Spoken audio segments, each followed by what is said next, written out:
to Be a Lady TV. Bianca here. So, in one of my last vlogs, when I was talking about my travel experience, somebody asked me to explain the pay for traveling therapists. So, I got some notes here. We're going to talk about it, okay? Okay, so when deciding on whether or not to take a travel assignment, I think there are some very important things to consider. Excuse me. And a lot of it, I think it just depends on what's important to you. So the first thing I'll say that you should do, you should find a recruiter that you are comfortable with. One that they have a job. Their job is to place you in a facility, and it is commission based. So they have a job, they got bills to pay, mouths to feed. So yes, they're trying to make money off of you. So there are some recruiters that don't really care about you as much as they care about getting you placed in a facility. So I say just talk to a lot of recruiters with different companies or different recruiters within the same company to find somebody that truly has, your best interest at heart. Because there are a thousand companies, and you're bound to find somebody. It can be tedious, it will take a while, but it's very important. I met a girl who took her first travel assignment, and she was making next to nothing because her recruiter just was all out for self, and you do not want that. So I will link some companies below that I've talked to, recruiters that have good recruiters, I feel like, but it's really just personal preference, and you just finding somebody that you build a rapport with, that you feel comfortable with, that is not just trying to make money off of you. So after you've done that, so you talk to a recruiter, they ask you all these questions: where you want to work, the area, what type of settings are you comfortable with, all that jazz. And then let's just say they offer you a position. Okay, so when they do that, my first position is in Texas. So one thing that we discussed, okay, so I'm already licensed in Texas because when I passed my exam, I just knew I wanted to move to Texas. So as soon as I was licensed in my home state, which is Alabama, I got my license for Texas too. So since I did have it for a year, they didn't reimburse me for that. But typically they will reimburse you for your licensure in any state that you work in. So you should discuss benefits.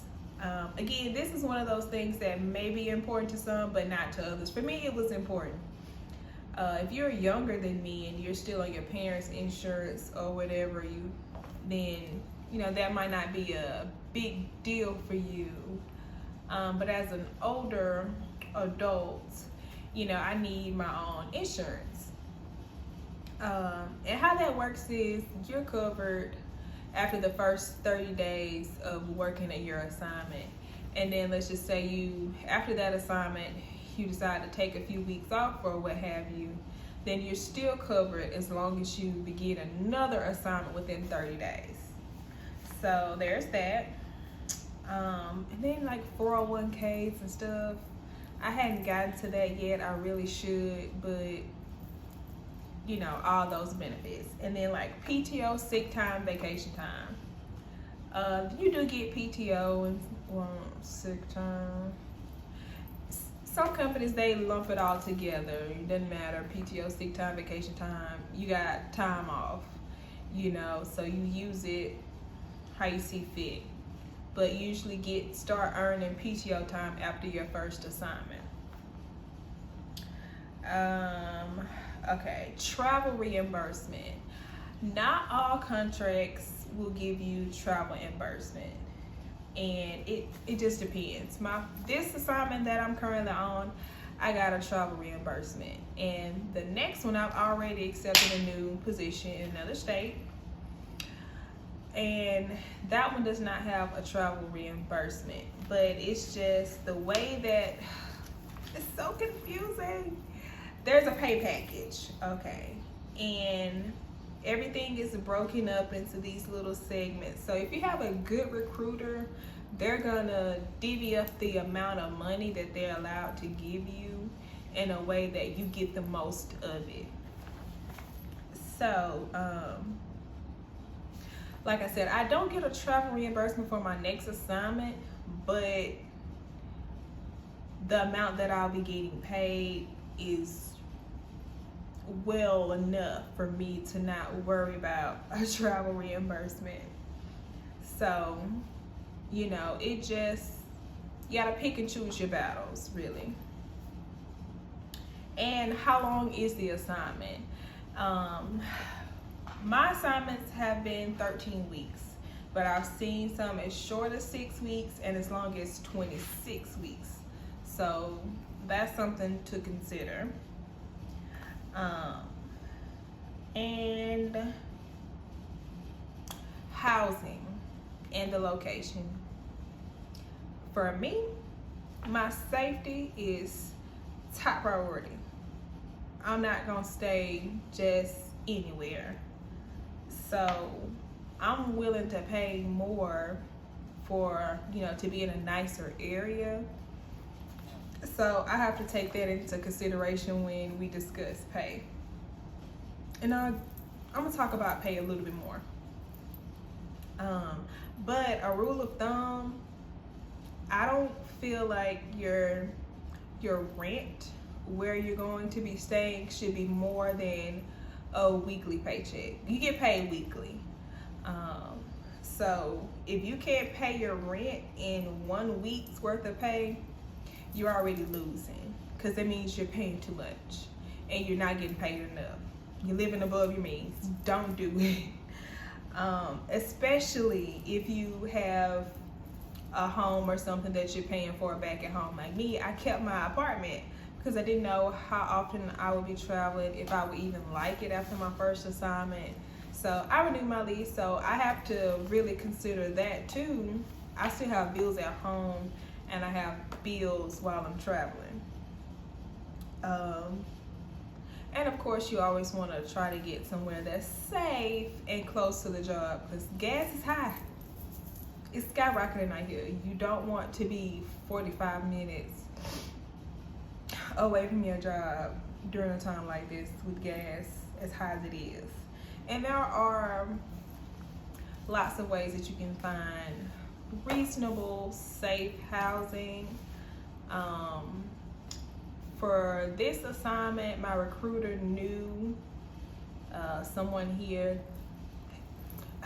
For this assignment, my recruiter had previously placed someone here, so she knew where she lived, and she just gave me that contact information, so that was easy. But for my next one, I used a bunch of different things.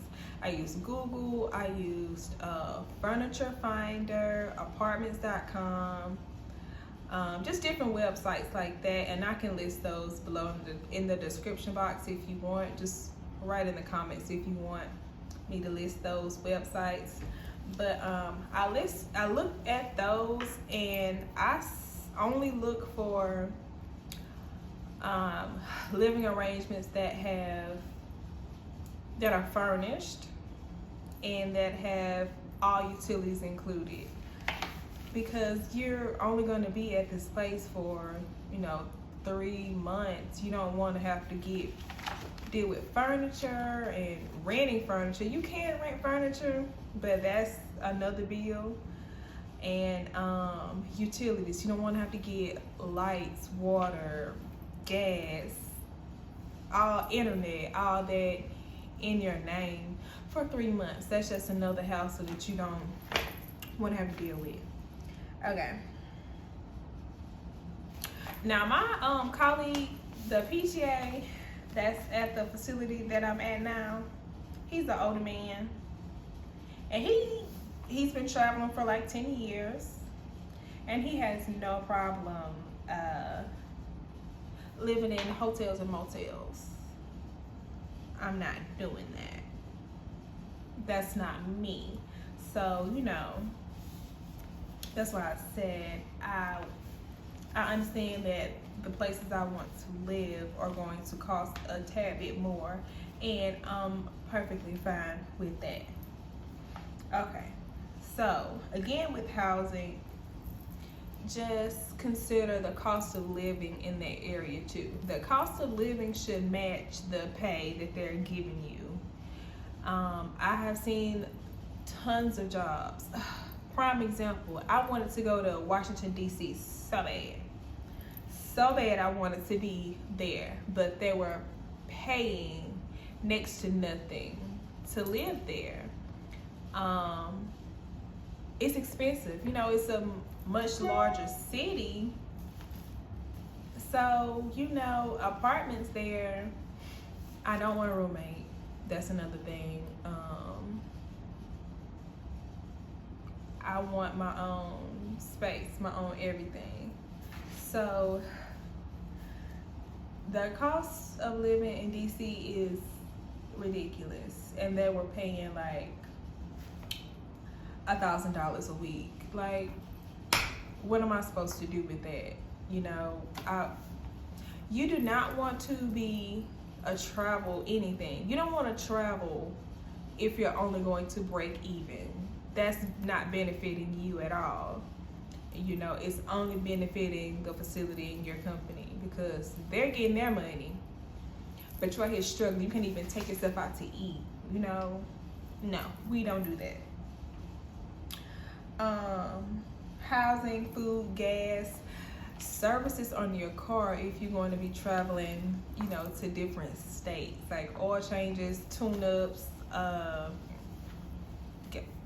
I don't know what else you do with your car. Tires, that's a good one. Tires, you gotta think about that too. Okay, so now,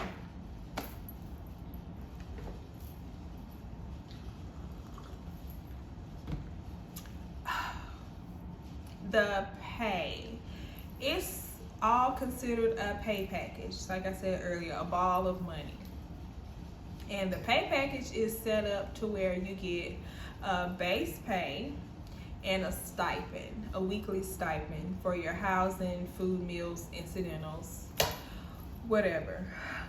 So the base pay is not going to be what you made at your full-time job or your PRN job. It's not gonna be $20-something, you know. It's anywhere, I've seen from $10 to $18. So it's low. But they do that because that's the lowest taxable wage that they can give you depending on the area of the state. So we'll start on the low end, $10. $10, you get paid $10 an hour for however many hours you work. So if you work 40 hours a week, that's $400 that's getting taxed.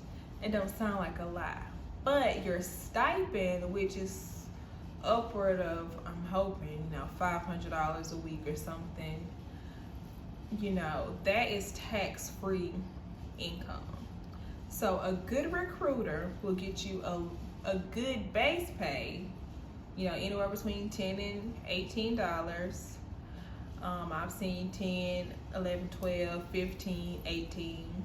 But a good recruiter, and sometimes it's not always the recruiter, it depends on the company and the facility, will get you at a good pay rate, hourly rate, like $12 or $13 that's going to be taxed, and then still give you a good amount on your stipend that's the tax free. So basically all your money is going to be in that tax-free stipend. Now, moving on, what will make or break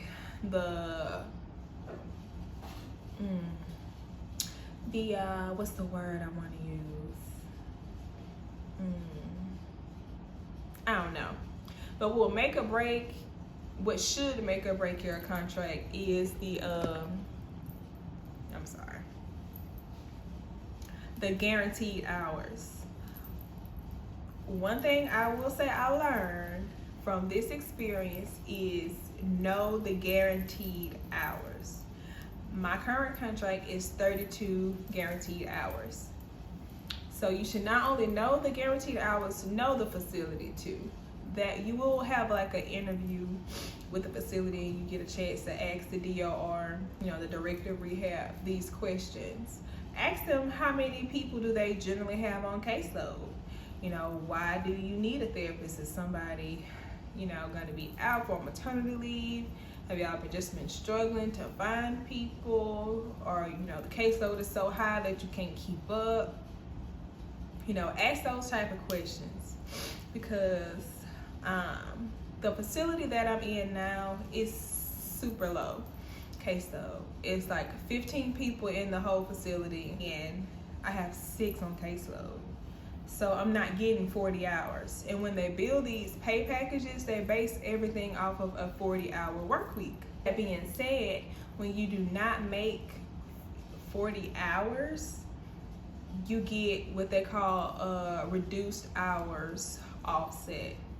So if you make $40, let's just say they quote you to make like $1,300 a week, but that's based on 40 hours a week. If you make less than 40 hours a week, they couldn't. You're not getting, $1,300 a week. It's gonna be less than that.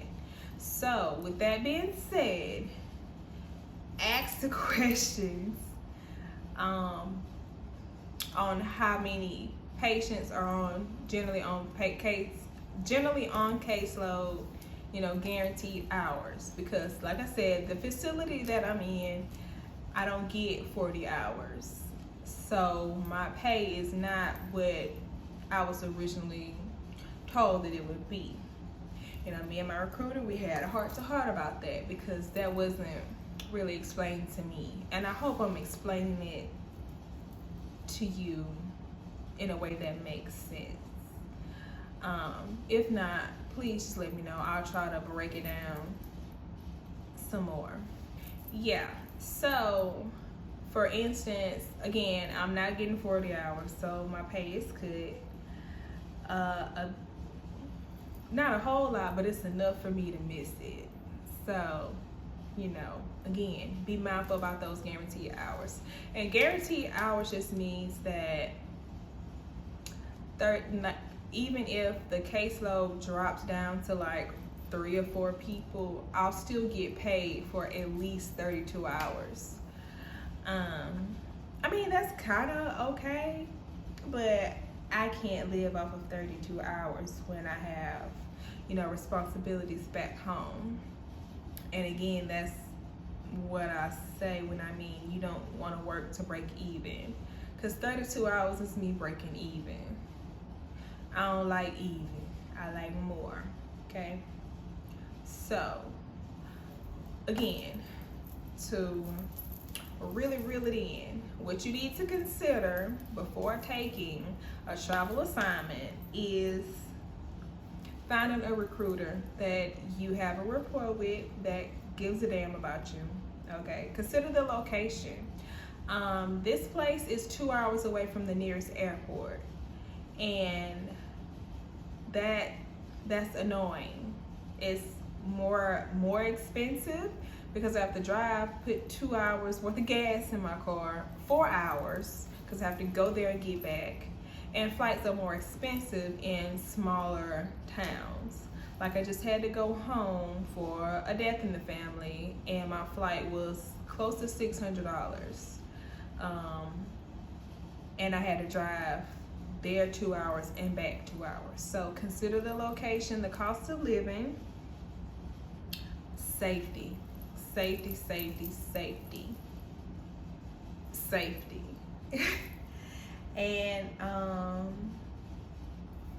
guaranteed hours. Rent should not be more than 1 week worth of pay. I think that's it. If y'all think of something else, let me know, and I'll do my best to answer in a more clear, concise manner. Yeah. So, I feel like it's something else I'm forgetting. I don't know. But again, if y'all think of something else, please, please, please